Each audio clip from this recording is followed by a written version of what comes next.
बैठ जाइए। आज हम सब लोग सब्जेक्ट वर्ब एग्रीमेंट टॉपिक को कवर करेंगे और सब्जेक्ट वर्ब एग्रीमेंट टॉपिक को देखेंगे कि किस तरीके से हमारे एग्जाम में इम्पॉर्टेंट है, ये किस तरीके से ये अप्रोच करता है आपके आने वाले एग्जाम में, क्वेश्चंस कैसे पूछे जाते हैं, उन सभी चीज़ों को हम एक एक करके समझेंगे। तो पहले समझते हैं कि सब्जेक्ट वर्ब एग्रीमेंट है क्या।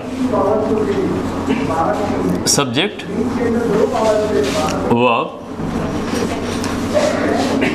एग्रीमेंट,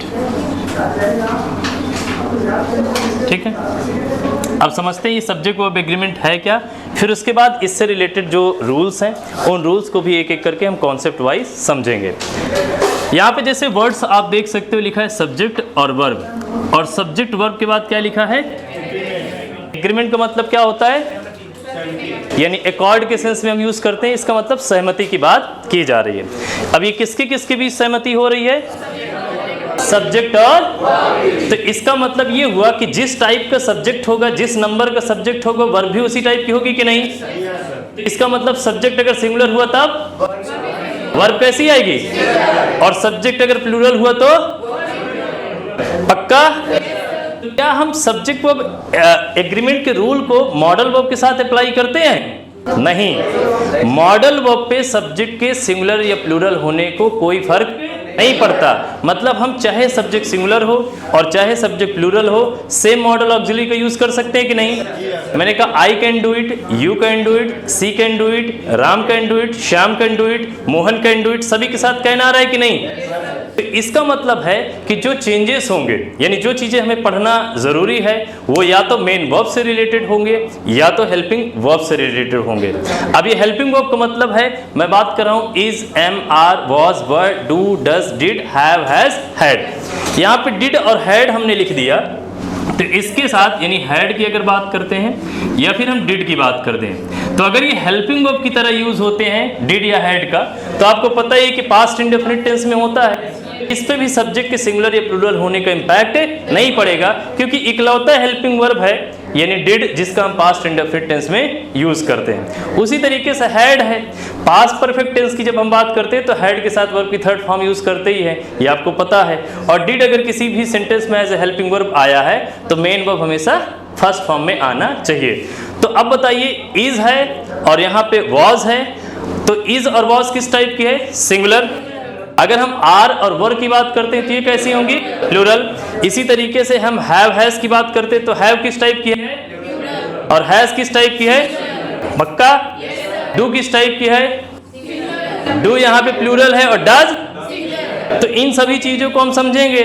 और आपको पता होगा ना V1, V2, V3, V4, V5, ये पता है। जैसे आप बोलते हो गो, वेंट, गॉन, गोइंग और गोज होता है, तो जो आपने गो बोला वो कहने का मतलब बेस फॉर्म है, क्या वर्ब की फर्स्ट फॉर्म है, और V5 किस फॉर्म में है, सिंगुलर, किस फॉर्म में है। तो एक चीज और हम सीख सकते हैं कि अगर मान लीजिए कोई नाउन है और उस नाउन में हम एस या ईएस जोड़ते हैं, तो जो गिवन नाउन है वो किस में कन्वर्ट हो जाएगा, प्लूरल में। किस में होगा, प्लूरल नाउन। लेकिन अगर हम वर्ब की बात करते हैं तो उल्टा हो जाएगा। अगर कोई वर्ब है और उसमें आपने एस या ईएस जोड़ दिया तो वर्ब किस फॉर्म में हो जाएगी, सिंगुलर। अच्छा, तो ये कुछ चीज़ें और बता देते हैं किसके साथ सिंगुलर और प्लूरल वर्ब का यूज़ किया जाएगा। प्रोनाउन की मैं बात कर रहा हूँ, तो ये नाउन की कंडीशन तो आप समझ ही गए हो। यहाँ पे मान लीजिए हमने गर्ल लिखा और गर्ल में हमने एस जोड़ दिया तो क्या हो जाएगा, गर्ल। सिंगुलर में है कि प्लूरल। अगर स्कूल है तो हम क्या बोलेंगे, स्कूल्स। यूनिवर्सिटी है तो, क्लियर है यहाँ तक। अच्छा, यहाँ पे मान लीजिए टीच हमने यूज किया और टीच को हमने कन्वर्ट कर दिया टीचर्स, तो ये सिंगुलर में होगा प्लूरल। सिंग है यानी सिंग की हम बात कर रहे हैं, तो सिंग को सिंग्स में कन्वर्ट कर दोगे तो किस में हो जाएगा, बोलिए। प्ले है तो, ये चीज क्लियर हो रहा है। अच्छा, उसी तरीके से कुछ और वर्ड्स की बात कर लेते हैं। तो जैसे यू अगर आए, वी आता है और दे आता है, तो एक चीज ध्यान दीजिएगा, किसी भी सब्जेक्ट के स्थान पे अगर इनका यूज करते हो तो इनके साथ वर्ब किस फॉर्म में आएगी, प्लूरल। इनके अलावा अगर हम बात करते हैं तो मान लीजिए ही की बात करें, शी की बात करें, इसी तरीके से हम इट की बात करते हैं। तो ये अगर मान लीजिए सब्जेक्ट हैं तो इनके साथ हम वर्ब कैसे यूज करेंगे? अच्छा, आई के साथ थोड़ा सा अलग कंडीशन है। अब अलग कंडीशन क्या है कि हर टेंस में आई होता सिंगुलर जरूर है, लेकिन हर टेंस में इसके साथ अलग अलग नेचर की वर्ब का यूज किया जाता है। कभी इसके साथ प्लूरल यूज कर लिया जाता है, इसी वजह से प्रेजेंट इंडेफिनिट टेंस में आई के साथ डू यूज होता है। बोलो, आई के साथ क्या आता है? आप कहते हो I don't want to invest any money in this business, तो आई के साथ क्या आया? डू। लेकिन जैसे ही कॉन्टिन्यूअस की बात करते हो तो आई के साथ एम आता है कि नहीं? पास्ट कॉन्टिन्यूअस की बात करते हो तो फिर उसके साथ सिमिलर आता है कि नहीं? फिर प्रेजेंट परफेक्ट टेंस में जाते हो तो आई के साथ हैव, और हैव किस फॉर्म की है? तो एक प्रकार से हम कह सकते हैं कि अलग अलग टेंस में अलग अलग तरीके की हेल्पिंग वर्ब का यूज होना चाहिए। किसके साथ? अब आइए कुछ हम बारीकी से एक एक कॉन्सेप्ट को समझते हैं। जैसे कुछ कंडीशंस हैं, इसको समझिएगा। एक रूल होता है वन ऑफ से संबंधित, और वन ऑफ से संबंधित जब हम बात करते हैं तो इसके साथ नाउन हो या फिर प्रोनाउन हो। नाउन या प्रोनाउन की बात करें तो ये दोनों प्लूरल कंडीशन में आना चाहिए। लेकिन इसके साथ जो वर्ब की कंडीशन बनती है, हर बार इससे क्वेश्चन जरूर पूछा जाता है, तो इसको भी आप ध्यान में रखिएगा। अगर वन ऑफ के बाद जो नाउन है, आपने देखा कि वन ऑफ का मतलब समझते हो कि नहीं? में से कोई एक की बात कर रहे हो। जब आपने बोला कि वन ऑफ द स्टूडेंट्स, तो इसका मतलब आप कई विद्यार्थियों में से कितने की बात कर रहे हो? वन ऑफ द कैंडिडेट्स आपने बोला, तो कितने में से? कई में से एक की बात कर रहे हो। तो अब आप खुद जवाब दो कि कई में से एक की बात कर रहे हो, तो कई को बताने के लिए पहले कई का मेंशन करोगे कि नहीं? कई का मतलब नाउन प्लूरल में आएगा, या तो आप प्रोनाउन यूज करोगे तब पर भी किस केस में आएगा? प्लूरल फॉर्म में। और प्रोनाउन जब प्लूरल फॉर्म में आएगा तो इस बात को ध्यान दीजिएगा, या तो यू आएगा, या तो देम आएगा, और या तो अस आएगा। उसकी वजह जान लो। यू को हम सिंगुलर प्लूरल दोनों की तरह यूज करते हैं कि नहीं? हाँ। यहाँ पे देम की जब हम बात कर रहा हूं तो दे से देम हो जा रहा है, तो दे का सिंगुलर के लिए होता है कि प्लूरल के लिए? ठीक है। वी का हम वी को कन्वर्ट कर देते हैं अस में। अब बताइए, सिंगुलर में माना जाता है कि प्लूरल में? तो ये सब अपने आप में प्लूरल का सेंस दे रहे हैं। अच्छा, बात ये है कि ये ऑब्जेक्टिव केस में ही क्यों यूज करेंगे, तो इसका एक पॉइंट समझ लीजिए कि ऑफ क्या है? ऑफ क्या है? प्रीपोजिशन। और किसी भी सेंटेंस में अगर हम प्रीपोजिशन को यूज करते हैं तो प्रीपोजिशन के बाद यूज होने वाला नाउन हो या प्रोनाउन हो, उस गिवन प्रीपोजिशन को ऑब्जेक्ट कहलाता है। इसी वजह से नाउन को तो आप कहीं भी यूज कर दो, उसके अपीयरेंस, उसके बनावट में चेंजेस नहीं होते हैं। लेकिन अगर आप प्रोनाउन यूज करते हो तो कहीं ना कहीं उसका लुक या बनावट बदल जाता है।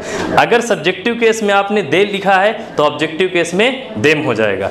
सब्जेक्टिव केस में आपने वी लिखा है तो ऑब्जेक्टिव केस में अस हो जाएगा।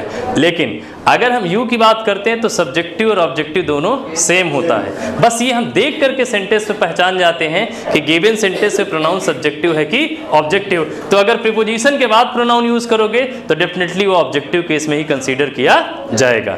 ठीक। अब इसकी कंडीशन है कि नाउन भी प्लूरल होगा और प्रोनाउन भी प्लूरल होगा, लेकिन एक की बात हो रही है, एक समय में एक की चर्चा हम कर रहे हैं, तो इसका मतलब वर्ब किस फॉर्म में आएगी? सिंगुलर कंडीशन में आना चाहिए, क्योंकि कई में से एक की हम चर्चा कर रहे हैं। ये पहला पॉइंट हुआ। तो एक सेंटेंस देख लेते हैं, उसके बाद इसका दूसरा कंडीशन समझते हैं। मान लीजिए one of us wants to go there, ये हमने बोला। One of us wants to go there। मैंने कहा one of the workers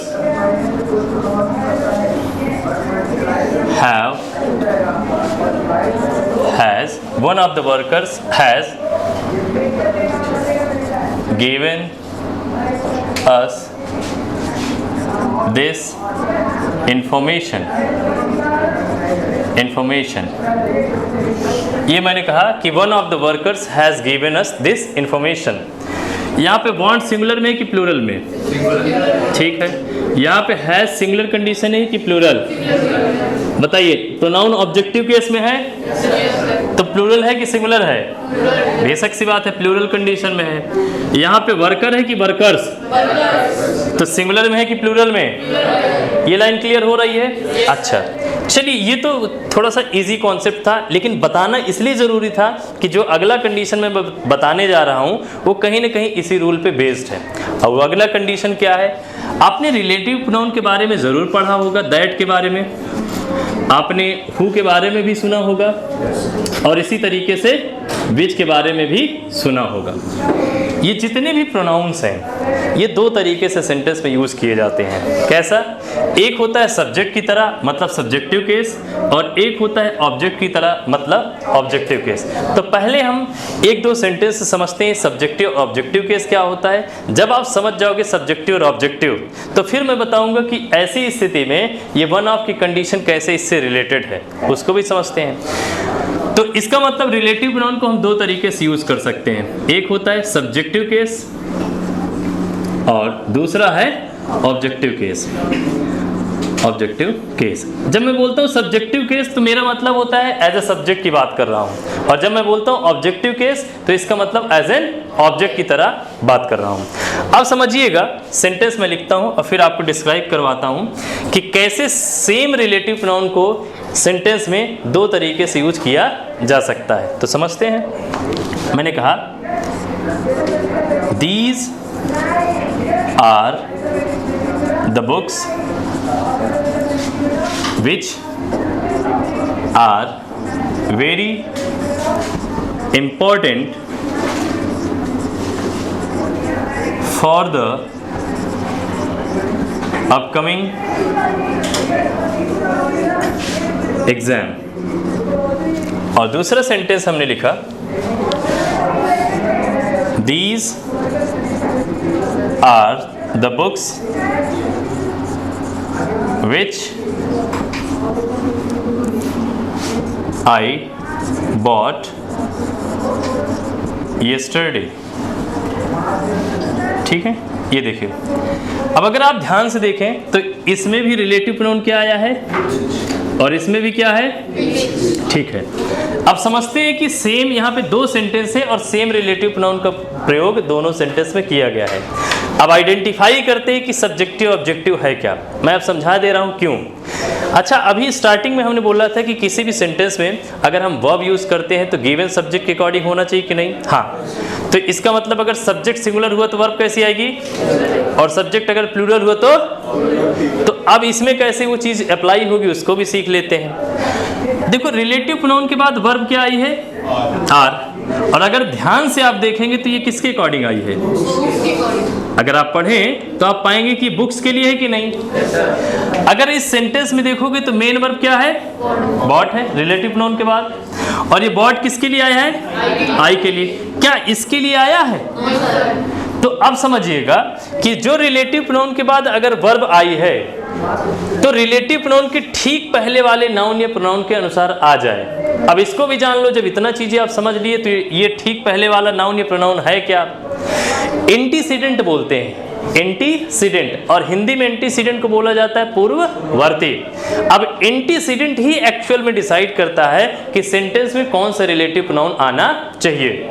मतलब जितने भी होते हैं इसमें, और हमने नहीं लिस्ट किया लिखा है क्योंकि वो ऑब्जेक्टिव केस में हो जाएंगे और कोई होता है पोसेसिव केस में। तो फिलहाल आपको इन तीनों से रिलेटेड चीज़ें जानना है, क्योंकि टॉपिक जो है हमारा प्रोनाउन नहीं है, ओवरऑल सब्जेक्ट वर्ब एग्रीमेंट है। तो जब प्रोनाउन टॉपिक हम पढ़ेंगे तो कहीं ना कहीं उसको हम सीख लेंगे और जान लेंगे। यहाँ पे केवल आप ब्रीफ आइडिया समझिए कि कैसे आइडेंटिफाई करते हैं। फिलहाल बस ऐसे समझिए कि एंटीसीडेंट वो नाउन या प्रोनाउन होता है जिसके लिए वाक्य में रिलेटिव प्रोनाउन का यूज़ किया जाता है। मतलब किसी भी सेंटेंस में आप रिलेटिव प्रोनाउन जब यूज़ करते हो तो उसमें जो रिलेटिव प्रोनाउन होता है वो एंटीसीडेंट के अनुसार यूज़ किया जाता है। चेक कर लिया जाता है कि एंटीसीडेंट क्या ह्यूमन बीइंग से रिलेटेड है, यानी मेल या फीमेल है, या एनिमल है, या फिर और कोई ऑब्जेक्ट का यूज़ कर दिया गया है, नॉन लिविंग थिंग्स की बात कर दी गई है। फिर उसी के अकॉर्डिंग हम सेंटेंस में रिलेटिव प्रोनाउन का यूज़ कर लेते हैं। अब बात करते हैं इस सेंटेंस में कि हम पहचानेंगे कैसे कि सब्जेक्ट है कि ऑब्जेक्ट है। तो बस इतना समझिएगा कि रिलेटिव प्रोनाउन के बाद जो वर्ब आ रही है अगर वो एंटीसीडेंट के अनुसार यूज हो तो ऐसी स्थिति में जो गिवन रिलेटिव प्रोनाउन होता है वो सब्जेक्टिव केस में कहलाएगा। और अगर आपने देखा कि रिलेटिव प्रोनाउन के बाद जो वर्ब आई है अगर वो एंटीसीडेंट के अनुसार नहीं आई है तो ऐसी स्थिति में हम बोलेंगे कि जो गिवन रिलेटिव प्रोनाउन है किस केस में है? ऑब्जेक्टिव में। ये समझ चाहोगे? तो अब आपसे मैं पूछता हूं एंटीसीडेंट अगर सिंगुलर होगा तो वर्ब कैसी आएगी? बोलो। और एंटीसीडेंट अगर प्लूरल है तो वर्ब कैसी आएगी? तो अगर मैं ऐसे बोलूं दीज आर द बुक्स के स्थान पे दिस इज द बुक बोल दूं तो यहां पे क्या हो जाएगा? हाँ, पक्का? तो हम ऐसे बोल सकते हैं कि this is the book which is very important for the upcoming exam. तो एंटीसीडेंट सिंगुलर तो वर्ब कैसी? और एंटीसीडेंट प्लूरल तो वर्ब कैसी? अब आप जवाब देना। अगर यही मान लो वन ऑफ के बाद यूज होने वाला नाउन है अगर वो किसी रिलेटिव प्रोनाउन का एंटीसीडेंट बन जाए, क्या बन जाए? और रिलेटिव प्रोनाउन किस केस में आए? तो बताओ फिर रिलेटिव प्रोनाउन के बाद वर्ब सिंगुलर आएगी कि प्लूरल? ऑफ कोर्स प्लूरल में होगी कि नहीं? तो ये ध्यान दीजिएगा जैसे सेंटेंस में समझते हैं he is one of the students who have done it for the welfare of this institute। ये समझिए। यहाँ पे देखिए रिलेटिव प्रोनाउन के रूप में क्या आया है? वो आया है। ये लाइन क्लियर हो रही है? अच्छा, अब इसके ठीक पहले क्या है? स्टूडेंट्स है। तो ये एंटीसीडेंट हो जाएगा कि नहीं? अब बताओ हु आया है तो यहाँ पे सब्जेक्टिव केस में है कि नहीं? जब सब्जेक्टिव केस में है तो हमें पता है कि रिलेटिव प्रोनाउन सब्जेक्टिव केस में आता है तो वर्ब हमेशा एंटीसीडेंट के अनुसार आता है। यानी एंटीसीडेंट अगर सिंगुलर तो वर्ब और एंटीसीडेंट अगर प्लूरल तो वर्ब। अब बताओ एंटीसीडेंट स्टूडेंट्स यहाँ पे सिंगुलर में है कि प्लूरल? तो यहाँ पे हैव सही है कि गलत है? पक्का? लेकिन ये देखो यहाँ पे क्या आया है?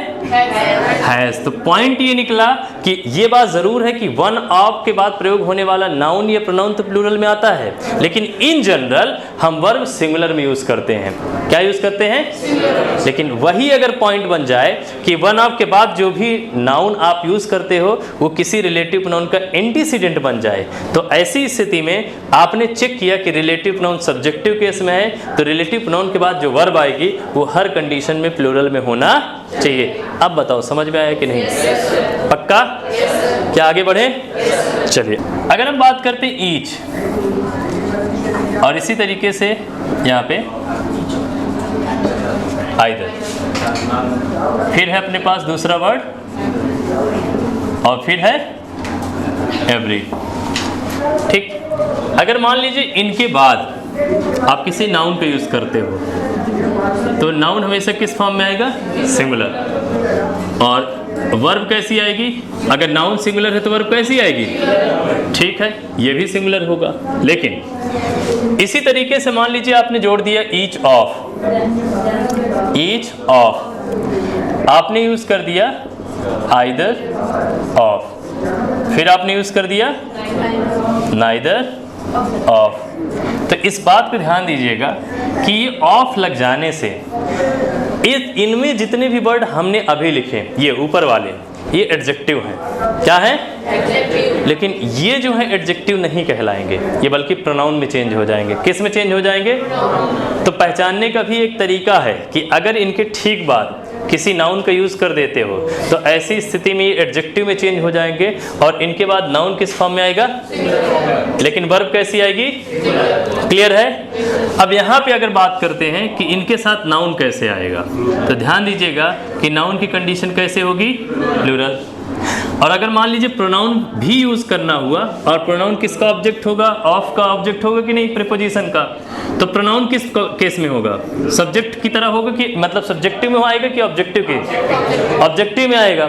अभी मैंने कुछ देर पहले बताया था कि प्रोनाउन अगर किसी भी सेंटेंस में आप प्रीपोजिशन का यूज़ करते हो तो प्रीपोजिशन के बाद अगर नाउन हो या प्रोनाउन हो उसको यूज़ करते हो तो उसका वो ऑब्जेक्ट कहलाएगा।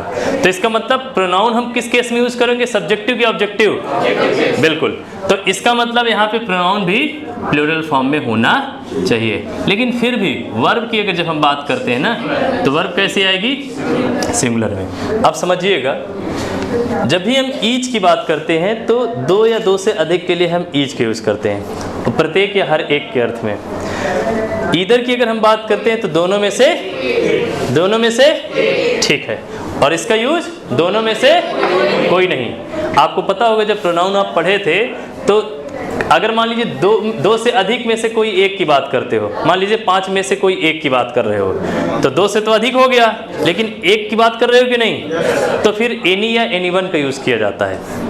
और अगर मान लीजिए 5 में से कोई नहीं आपने बोल दिया तो यहाँ पे नीदर के स्थान पे नन का यूज़ करते हैं। किसका यूज़ करते हैं, ये तो आपने सुना ही होगा, ठीक है। तो इसका मतलब भले ही आप बात कर रहे हो कई में से एक का, लेकिन एक समय में कितनी की बात कर रहे हो, चर्चा एक की चल रही है कि नहीं। तो अगर नाउन की कंडीशन बने या प्रोनाउन की कंडीशन बने, भले ही इनके साथ यहाँ पे नाउन या प्रोनाउन प्लूरल फॉर्म में यूज होंगे, लेकिन चूंकि एक समय में एक की बात हो रही है या फिर किसी की भी नहीं बात हो रही है, तो ऐसी स्थिति में पूरा सब्जेक्ट सिंगुलर बन जाएगा। और वर्ब कैसे यूज करोगे, सिंगुलर कंडीशन में। जैसे मैंने कहा every student is ready to participate in this function। ठीक, अब देखिए मैंने बोला each of us wants to succeed in life। इसी तरीके से अगर हमने ये कहा कि either of the two workers has brought his tools। तो ये 3 सेंटेंस हमने लिख दिया है। अब यहाँ पे देखिए एवरी के तुरंत बाद क्या आया है, स्टूडेंट। सिंगुलर में है कि प्लूरल में, तो बताइए वर्ब कैसी है, सिंगुलर है कि प्लूरल। फिर मैंने कहा each of us wants to succeed in life. Each of us wants to succeed in life, यानी हम में से प्रत्येक लोग जीवन में सफल होना चाहते हैं, यही कह रहा है। ये ऑब्जेक्टिव में है कि सब्जेक्टिव में, तो बेशक सी बात है ऑब्जेक्टिव केस में है। और ये वर्ब किस केस में आई है, सिंगुलर में आया है। वही कंडीशन इसमें भी आ रहा है। ईदर ऑफ का हमने यूज़ किया, फिर यहाँ पे वर्कर सिंगुलर में है कि प्लूरल में, तो जवाब मिलेगा प्लूरल में है। किस फॉर्म में है, प्लूरल में है। यहाँ पे 2 वर्कर्स की बात हो रही है ना, लेकिन वर्ब कैसी आ रही है, ये, क्योंकि अर्थ इसका जो निकल रहा है ना, दोनों में से कोई एक की बात हो रही है, दोनों में से कोई एक की बात हो रही है, हम में से प्रत्येक की बात हो रही है, हम में से प्रत्येक। तो जब मैं बोलता हूँ प्रत्येक विद्यार्थियों को समय पर आना है, तो प्रत्येक मतलब एक समय में मैं एक की बात कर रहा हूँ कि नहीं, एक एक करके मैं हर लोग की बात कर रहा हूँ। वो अलग बात है कि पूरे को मैं डिनोट कर दे रहा हूँ, लेकिन कहीं ना कहीं मैंने कहा कि हर एक विद्यार्थियों को समय पर विद्यालय आना है, तो इसका मतलब समय पर तो एक एक को मैंने बोला। तो जब एक एक को बोलूंगा तो ऐसी ही स्थिति में एक समय में एक की बात होने के नाते पूरा सब्जेक्ट सिंगुलर हो जाएगा, और वर्ब भी हमेशा सिंगुलर में होना चाहिए। यहाँ भी वही चीज़ है, every student is ready to participate in this function कह रहा है। तो ऐसी स्थिति में ये सिंगुलर नाउन का यूज़ किया जाएगा और सिंगुलर वर्ब है। तो आज के लिए इतना ही रखते हैं, बाकी चीज़ों को हम नेक्स्ट लेक्चर में देखेंगे और कवर करेंगे।